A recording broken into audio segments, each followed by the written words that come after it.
செய்திகள். தமிழகத்தில் 10, 11 மற்றும் 12ஆம் வகுப்பு பொதுத் தேர்வு எழுதும் தனித் தேர்வர்களுக்கு பிப்ரவரி 14ஆம் தேதி முதல் ஹால் டிக்கெட் இணையதளம் மூலம் பதிவிறக்கம் செய்து கொள்ளலாம் என்று அரசு தேர்வுகள் இயக்கம் அறிவிப்பை வெளியிட்டுள்ளது. ராமேஸ்வரத்தில் அமைந்துள்ள பாம்பன் புதிய ரயில்வே பாலத்தை பிப்ரவரி 11ஆம் தேதி திறக்க ஏற்பாட்டு பணிகள் தீவிரமாக நடைபெற்று வருவதாக தகவல் வெளியாகியுள்ளது. முதலமைச்சர் மு க ஸ்டாலின் அவர்கள் 2 நாள் பயணமாக நாளை திருநெல்வேலி வருகை தர உள்ளார். ஈரோடு மாவட்டம் பெருந்துறையில் 900 கோடியில் மில்கி மிஸ்ட் நிறுவனம் தொழிற்சாலையை விரிவாக்கம் செய்ய உள்ளதாக தகவல் வெளியாகியுள்ளது. டெல்லியில் இன்று நடைபெற்று முடிந்த இடைத்தேர்தலில் 5 மணி நிலவரப்படி 57.78% வாக்குகள் பதிவாகியுள்ளது. இதனைத் தொடர்ந்து ஈரோடு கிழக்கு தொகுதியில் 5 மணி நிலவரப்படி 64.02 விழுக்காடுகள் வாக்குகள் பதிவாகியுள்ளது. காவல் ஆணையரகத்தில் நடைபெற்ற பொதுமக்கள் குறைதீர் முகாமில் பொதுமக்களின் மனுக்களை பெற்று விரைந்து நடவடிக்கை எடுக்க காவல் அதிகாரிகளுக்கு உத்தரவு பிறப்பிக்கப்பட்டுள்ளது. மக்கள் சேவையில் மட்டுமல்ல, விளையாட்டுப் போட்டிகளிலும் தமிழ்நாடு NCC இளைஞர்கள் தொடர்ந்து பல சாதனைகளை படைத்து வருகிறார்கள் என்று துணை முதல்வர் உதயநிதி ஸ்டாலின் அவர்கள் பாராட்டியுள்ளார். பழனியில் தினமும் 20,000 பாத யாத்திரை பக்தர்களுக்கு தைப்பூச திருவிழா நடைபெறும் 10 நாட்களுக்கு அன்னதானம் வழங்கப்பட உள்ளதாக தெரிவிக்கப்பட்டுள்ளது. மகா கும்பமேளா திரிவேணி சங்கமத்தில் பிரதமர் நரேந்திர மோடி அவர்கள் புனித நீராடினார். இயந்திர இறக்குமதிக்காக 3800 கோடி ரூபாய் பண பரிமாற்றம் செய்த விவகாரத்தில் சென்னை தொழிலதிபரின் 1000 கோடி ரூபாய் சொத்து மற்றும் 912 கோடி ரூபாய் பணம் முடக்கப்பட்டுள்ளதாக தகவல் வெளியாகியுள்ளது. அடுத்த 1 மாதத்தில் நகரம், ஒன்றியம் மற்றும் வட்டங்களுக்கான நிர்வாகிகளை நியமிக்க மாவட்ட செயலாளர்களுக்கு தமிழக வெற்றிக் கழக தலைவர் விஜய் அவர்கள் உத்தரவிட்டுள்ளார் என்று தகவல் வெளியாகியுள்ளது. சர்வதேச செஸ் போட்டியில் வென்று சென்னை திரும்பிய பிரக்ஞானந்தா அவர்களுக்கு உற்சாக வரவேற்பு அளிக்கப்பட்டது. 22 கேரட் ஆவண தங்கத்தின் விலை சவரனுக்கு ஒரே நாளில் 760 ரூபாய் அதிகரித்து 1 சவரன் 63,240 ரூபாய்க்கு விற்பனையாகிறது. அதேபோல் 1 கிராம் வெள்ளியின் விலை கிராமிற்கு 1 ரூபாய் அதிகரித்து 1 கிராம் வெள்ளி 107 ரூபாய்க்கு விற்பனை செய்யப்பட்டு வருகிறது. தமிழகத்தில் அடுத்த 2 ஆண்டுகளுக்குள் கூடுதலாக 963 கிலோமீட்டர் நீளம் கொண்ட 4 வழி சாலைகள் பயன்பாட்டிற்கு வரப்போவதாக அதிகாரப்பூர்வமாக தகவல் வெளியாகியுள்ளது. 70 சட்டமன்ற தொகுதிகளை கொண்ட டெல்லியில் இன்று ஒரே கட்டமாக தேர்தல் நடைபெற உள்ளது. பிரதமர் நரேந்திர மோடி அவர்கள் 2 நாள் பயணமாக வருகின்ற 12ஆம் தேதி அமெரிக்கா செல்ல உள்ளதாக தகவல் வெளியாகியுள்ளது. நேற்று நடைபெற்ற பேச்சுவார்த்தைக்கு பிறகு மெக்சிகோ பொருட்களுக்கு வரி விதிக்கும் நடைமுறையை 1 மாதத்திற்கு நிறுத்தி வைப்பதாக அமெரிக்க அதிபர் டொனால்ட் ட்ரம்ப் அவர்கள் தெரிவித்துள்ளார். தமிழகத்தில் உள்ள அனைத்து பள்ளிகளிலும் சூழல் மன்றங்கள் ஏற்படுத்தப்படும் என்றும் கால்நிலை கல்வியறிவிற்கென ஒரு கொள்கையை தமிழக அரசு விரைவில் வகுத்து அறிவிக்கும் என்றும் தெரிவிக்கப்பட்டுள்ளது. சென்னையில் நடமாடும் பாஸ்போர்ட் சேவை வேன் துவங்கப்பட்டுள்ளது. திருவள்ளூர் மாவட்டத்தில் புதிய ஆட்சியராக M. பிரதாப் அவர்கள் நேற்று மாவட்ட ஆட்சியர் அலுவலகத்தில் பொறுப்பேற்றுக் கொண்டார். சவுதி அரேபியா அமைச்சகத்தில் பணிபுரிய அலோபதி மருத்துவர்கள் விண்ணப்பிக்கலாம் என்று தமிழ்நாடு அரசு தகவல் தெரிவித்துள்ளது.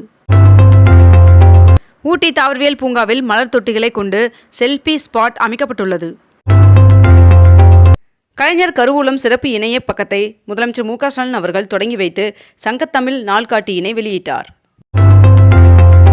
தமிழ்நாட்டில் 5 மாநகராட்சிகளில் உள்ள பழைய பேருந்து நிலையங்களை மறுசீரமைக்க அரசு திட்டம் வகுத்துள்ளதாகவும் இதற்காக 2 கோடி ரூபாய் செலவில் விரிவான திட்ட அறிக்கை தயார் செய்ய தமிழ்நாடு அரசு நடவடிக்கை எடுத்துள்ளதாகவும் தகவல் வெளியாகியுள்ளது. இந்திய ராணுவத்திற்கு ஆட்சேர்ப்பு முகாம் பிப்ரவரி 6ஆம் தேதி முதல் 9ஆம் தேதி வரை காஞ்சிபுரத்தில் நடைபெற உள்ளதாக தகவல் வெளியாகியுள்ளது. மக்கள் நல்வாழ்வுத்துறை சார்பில் 30 கோடி மதிப்பீட்டில் 108 ஆம்புலன்ஸ்கள் உள்ளிட்ட 147 புதிய வாகனங்களை முதலமைச்சர் மு க ஸ்டாலின் அவர்கள் கொடியசைத்து தொடங்கி வைத்துள்ளார். ஆதிதிராவிடர், பழங்குடியினர் மற்றும் கிறிஸ்துவ ஆதிதிராவிடர் மாணவர்களுக்கு மேற்கண்ட இந்த ஆண்டுகளில் வழங்கப்பட்ட கல்விக்கடன் 48 கோடி ரூபாய் தள்ளுபடி செய்யப்படுவதாக தமிழ்நாடு அரசு அறிவித்துள்ளது.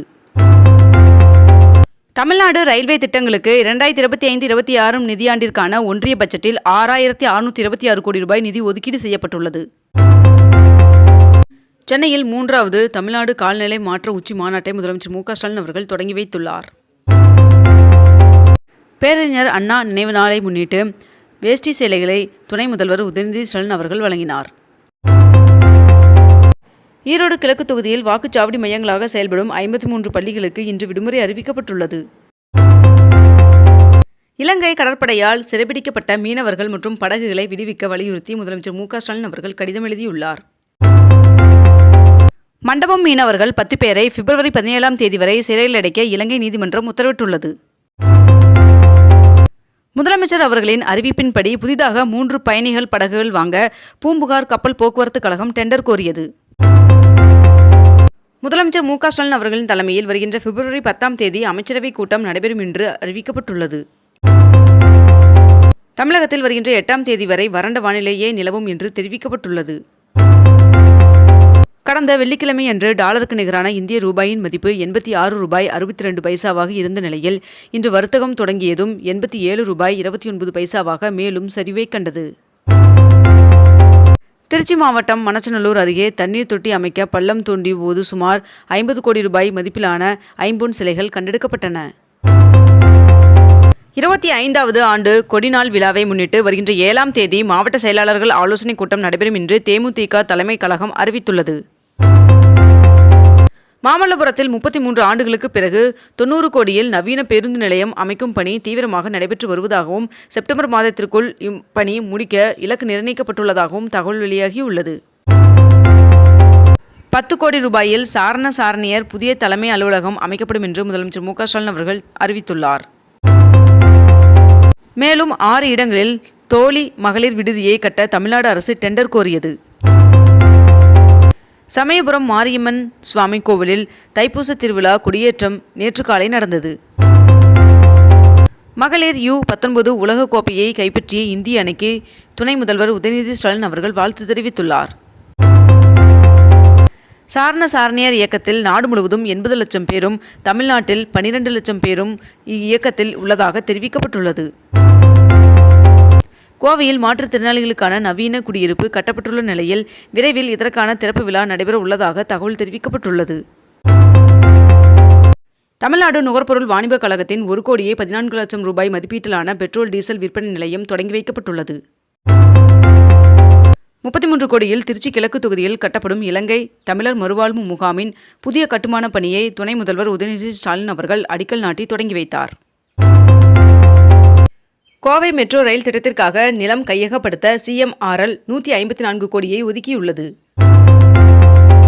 கோவை ஈஷா யோகா மையத்தில் நடைபெறும் மகா சிவராத்திரியை விழாவை முன்னிட்டு ஆதியோகி ரத யாத்திரை வேலூரில் இன்று முதல் 6ஆம் தேதி வரை நடைபெற உள்ளது.